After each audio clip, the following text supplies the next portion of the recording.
Diçka që kujton shkrimtarin. Edhe ati vjen muza si shkrues. Dhe kryesorja Këto vargje të shkruara nga Ismail Kadare u jetësua në sallën e teatrit kombëtar të operës dhe baletit në një mbrëmje poetike kushtuar gjeniu të letërsisë shqipe. Dhe ne të dy si dhe më parë. Një homazh i ndërtuar me finesë artistike ku në qendër ishte vetëm fjala. Për Helena Kadaren, ky organizim u përjetua si një rikthim në universin krijues të Ismailit. Ishte një mbrëmje vërtet shumë emocionuese për mua dhe për vajzat.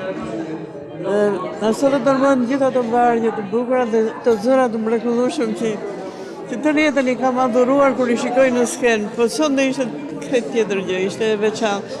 Mbrëmja poetike që mbante titullin e një prej krijimeve më të ndjera të Kadares, pa ty u organizua nga regjisorja Adriata Dervishi.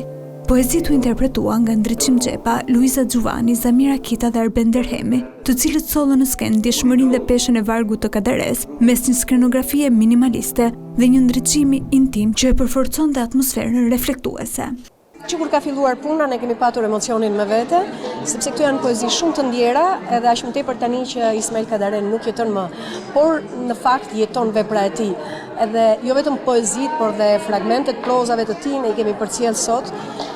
Unë jam ndjerë shumë mirë, shumë e kënaqur që në momentin që Driada më tha për këtë aktivitet, por ajo që më kënaqi më shumë dhe satisfaksioni më i madh ishte sot që salla u mbush plot. Është gjithmonë kënaqësi që të interpretosh poezitë e Ismail Kadares.